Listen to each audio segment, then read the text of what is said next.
I'm Peter Abrahams. And can you tell us a bit about your day job, what you do, your organisation? My day job, I work for an organisation called Bloor Research, which is an IT analyst firm, and I specialise in writing about accessibility, i.e. computing for people with disabilities. We've talked about inclusiveness. I mean, I'm kind of intrigued to know how would you define inclusiveness in terms of sort of software and technology? Well, in some ways it's easy to describe inclusiveness by its opposite. Inclusiveness means that you do not exclude anybody for any reason. And people can get excluded for all sorts of reasons. They can get excluded by age, maybe coming up to me because I'm coming up to my 70th birthday, by sex, by gender organisation, by ethnic groupings, by education, by language. There are all sorts of things that can cause exclusion, including issues about disability. So people in wheelchairs can get excluded from certain places because they just can't get in. People who are deaf can't watch certain television programs because they don't have captioning on them, so they watch the picture and don't know what it's about. So there are all sorts of ways to exclude people. Inclusion is just the opposite. It's just saying companies and organisations should look at how to make sure that all their stakeholders are included and are capable of working with the organisation. I'm thinking about accessibility and the sort of business case for accessibility. Should organisations see accessibility as a dread word, something that's going to cost them a lot of money, or should they see it as an opportunity? Well, obviously they should see it as an opportunity. They should see it as an opportunity for a number of reasons. One is there is a large group of people who have various sorts of disabilities, and you don't know whether they're going to be your clients or not, your customers or not, or the people who work for you.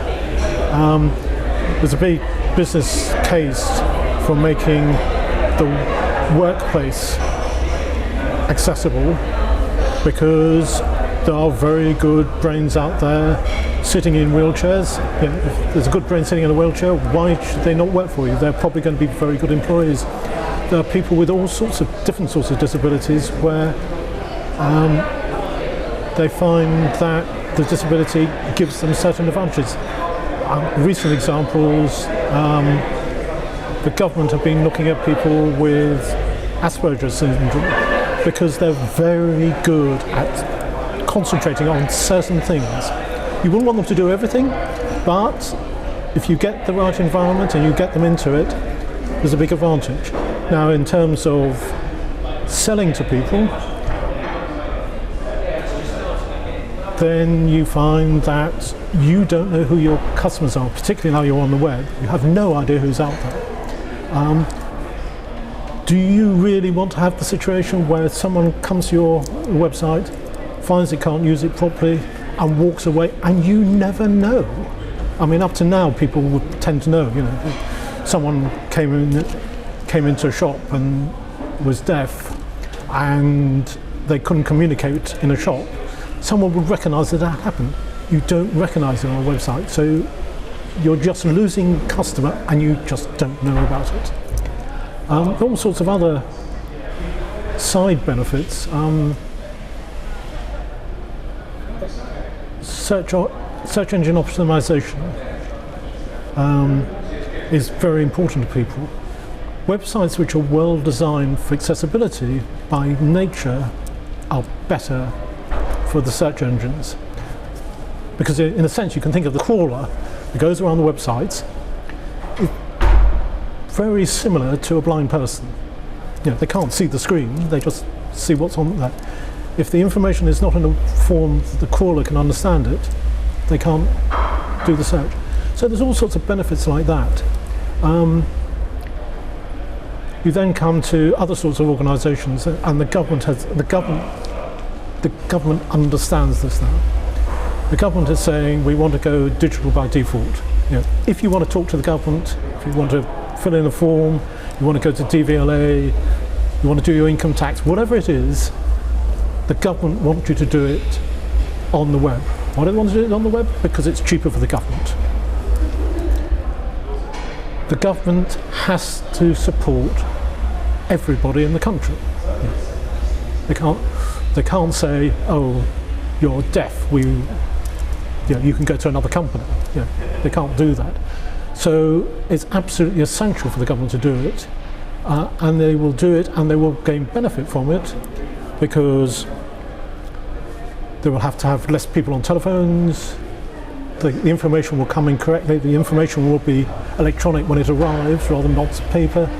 They get all the benefits, and they give a better service to the whole of the community, whether it's people who are deaf, people who are blind, people who have physical disabilities, mental disabilities, all these sorts of things can be covered. Cool. And I think, what would you say to a colleague who's considering attending a BCS event? What are the sort of the advantages?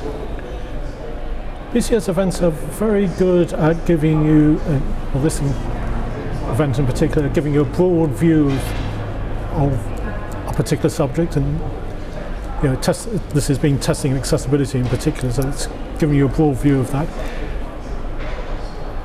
Interestingly, I think in this particular case, it gives you abilities to listen to things that you really wouldn't listen to otherwise. We had a talk about ethics at the beginning, which I wasn't expecting, but it was important, and it was a very good extra piece of stuff you get out of it. The other one you obviously get is networking. I've talked to people I've never talked to before, met people, discussed things, found out things, and all done in a nice, pleasant building. They're good events. I thoroughly recommend them.